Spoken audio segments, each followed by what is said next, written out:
All right, so what I was playing there was E minor arpeggio. So this would be example 1 on the PDF. So this is the basic E minor arpeggio here. So I'm playing at the 7th fret of the A string, 5th fret of the D, and then 4th fret of the G. That's E, G, B. So those are the 3 notes that make up an E minor chord. So we're just arpeggiating. That means to play them broken.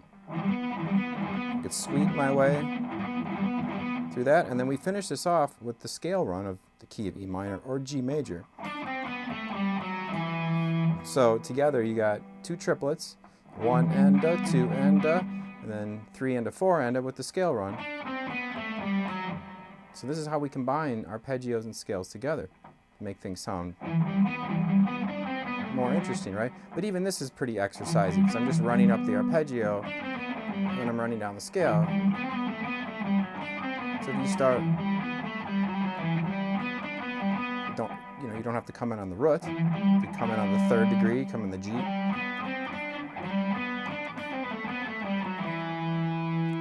And then I went to a C.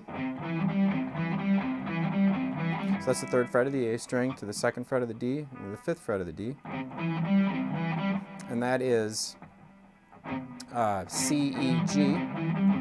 And then the scale run there is 5, 4, 3, 5, 5, 4, 2, 5, 4, 2. That's on the G string, starting on the G string. 5, 4, 2, 5, 4, 2 on the D. And then if you wanted to play that scale to C, I'd be adding on the 5 of the A and then 3. So you get this in the PDF is just going the arpeggio for 2 triplets and then the scale run. Now notice how I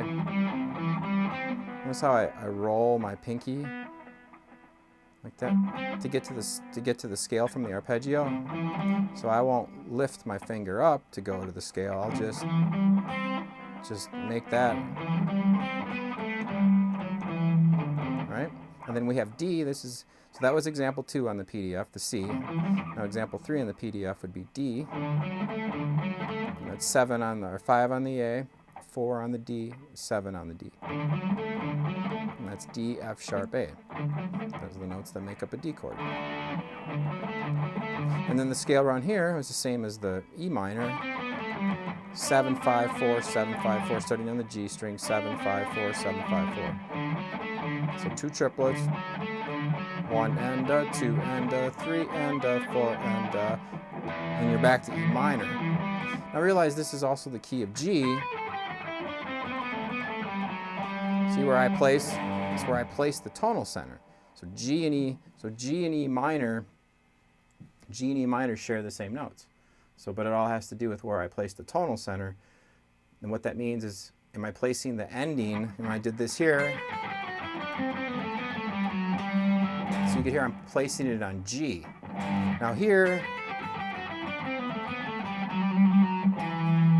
let me do that again. I can do that. So there I'm placing it on the E minor, right? So that's what I've been using for this lesson, is using it in the key of E minor, right? So you want to know all your E minor scales. That's a whole nother lesson. So right now what I'm trying to do is just give you a way to practice. Now here's really how we want to implement this, okay? Because it's not enough to just sit here and do this without something going on in the background, right? So now this is where people lack right here is how do you do this? How do I keep things going and knowing when to switch? And so if we listen to the track here, which you have a loop of this drum track that you can use for this, right? So we need to know what a bar is. 1, 2, 3, 4. 1, 2, 3, 4. So knowing that, this is how I can time when I'm doing this stuff. This is why I tried to make it as simple as possible for the first part. It's just to get used to feeling where the bar change is. So when you play this equates to a bar of music. 1 and a, 2 and a, 3 and a, 4 and a. And then you go to C, 1 and a, 2 and a, 3 and a, 4 and a. And then D, 1 and a, 2 and a, 3 and a, 4 and a. And then you're back to E minor. So like I said, That's pretty basic way. That isn't as musical as you'd want to be, because you're just running up the arpeggio and then you're just running down the scale, right? So you want to start learning how to break it up, make it sound more musical. You could start incorporating riffs and things like that too. So let me give you some more examples here of like being a little bit more musical with this idea, right? So I'm not going to tab out what I'm playing here, because you don't need it tabbed out. It's what I just gave you in the PDF. It's learning how to take that basic exercise and then be more musical with it, right? So let me just give you some examples here of what I mean.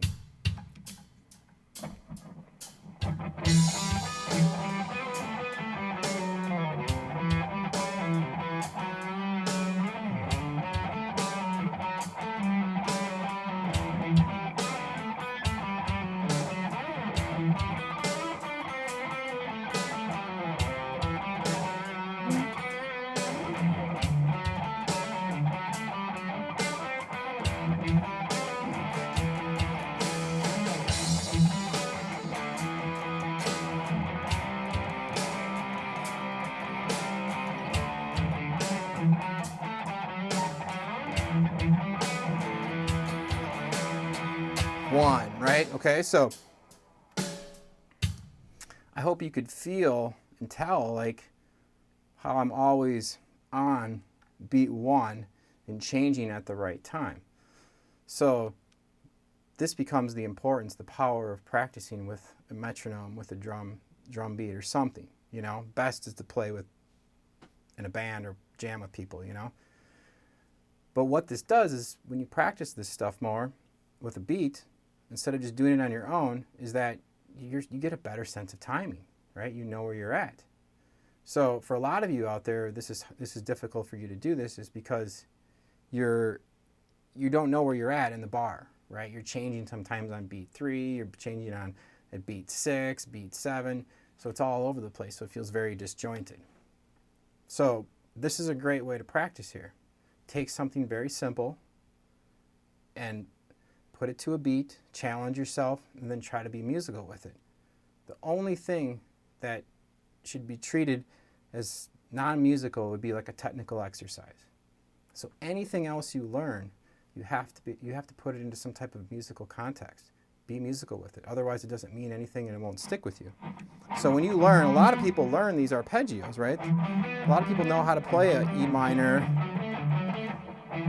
but there's also a lot of people out there that are fairly, good players that they wouldn't even know this basic arpeggio. So, but again, you just can't sit there and run this up and down like that. I mean, it sounds cool, but after a while, it gets repetitive, it gets boring. So that's why I want to break things up, right?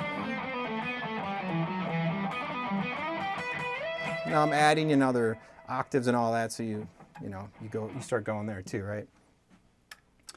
Okay, so I'll leave that at that. Have fun with it. You got the PDF, you got the drum beat. If you have any questions, let me know. Thanks.